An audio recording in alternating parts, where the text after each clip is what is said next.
নমস্কাৰ দৰ্শকসকল, ভাৰত দেশত হিৰো হ'ব লাগিছিল। পাকিস্তানৰ হিৰো হ'লগৈ অসমৰ সাংসদ গৌৰৱ গগৈ। আৰু যিকোনো সময়তে ভাৰত এৰি যাব পাৰে গৌৰৱ গগৈয়ে। ২ নম্বৰটো খবৰ, দিল্লী, মণিপুৰ, পশ্চিম বংগত অবৈধ সন্দেহজনক লোকৰ নাম ভোটৰ তালিকাৰ পৰা কৰ্তন হৈছে আৰু অলপ দিনৰ পাছতে অসমৰ ভোটাৰ তালিকাৰ পৰা অবৈধ সন্দেহজনক লোকৰ নাম কৰ্তন হ'ব।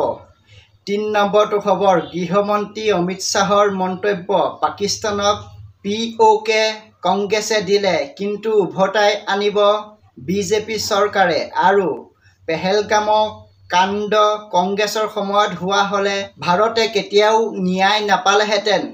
৪ নম্বৰটো খবৰ, অসমৰ খিলঞ্জীয়া সকলো দল সংগঠনৰ মন্তব্য, মিয়ালেণ্ড বিচৰা মিয়াক শেষ কৰি দিয়া হুংকাৰ, অসমীয়াই হাতত হেংদাং তুলি ল'লে অবৈধ সন্দেহজনক বাংলাদেশী মিয়াবোৰ ৰক্ষা কিয় হ'ব আৰু অসমৰ সকলো ৰাজনীতিক দলক সকিয়নি উচ্ছেদক লৈ কোনেও ৰাজনীতি কৰিব নোৱাৰিব।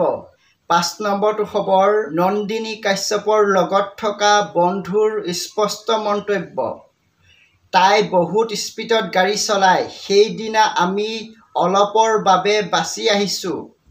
সোঁ ছাইডে এখন ডাম্পাৰ আছিল, বাওঁ ছাইডে এখন ডাম্পাৰ আছিল আৰু তেওঁ বহুত অহংকাৰী। ৬ নম্বৰটো খবৰ, ২৭ জুলাইত যোৰহাটত মিয়াই অসমীয়া পাচলি বেপাৰীক মাৰপিট কৰিছিল আৰু ৩০ জুলাইত যোৰহাটত এটা মিয়াই অসমৰ চাহ শ্ৰমিকক হত্যা কৰিলে। ৭ নম্বৰটো খবৰ, অসমীয়া যুৱ মঞ্চৰ কেন্দ্ৰীয় সহকাৰী সম্পাদক আকাশ শইকীয়াৰ ডাঙৰ মন্তব্য, দেশতকৈ গৌৰৱ গগৈ কেতিয়াও ডাঙৰ নহয়। ৮ নম্বৰটো খবৰ, উৰিয়াম ঘাটৰ উচ্ছেদৰ আজি তৃতীয়টো দিন। ৯ নম্বৰটো খবৰ, উচ্ছেদৰ মাজতে মিয়াইহে দম দিয়ে, অসমত থকা অবৈধ বাংলাদেশী মিয়াক লাগে মিয়ালেণ্ড আৰু অসমৰ চৰকাৰী মাটি সিহঁতে বেদখল কৰে, উচ্ছেদ কৰিলে মিয়াইহে ওলোটাই চৰকাৰক দম দিয়ে। ১০ নম্বৰটো খবৰ, মুখ্যমন্ত্ৰী হিমন্ত বিশ্ব শৰ্মা ঘোষণা, অসমৰ বাহিৰত কৰ্মৰত যুৱক যুৱতীলৈ ভাল খবৰ, বহিঃ ৰাজ্যত খিলঞ্জীয়া অসমীয়া লোকৰ কিবা ঘটনা হ'লে অসম চৰকাৰে দায়িত্ব ল'ব। ১১ নম্বৰটো খবৰ, নগাঁও জিলা ১২টা স্থান আৰু গুৱাহাটীত কেইবাটা স্থানত উচ্ছেদ অভিযান চলিব।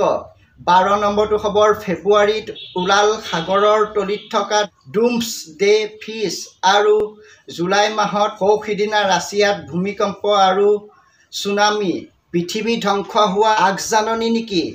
আজিলৈ বাতৰি ইমানেই আছে।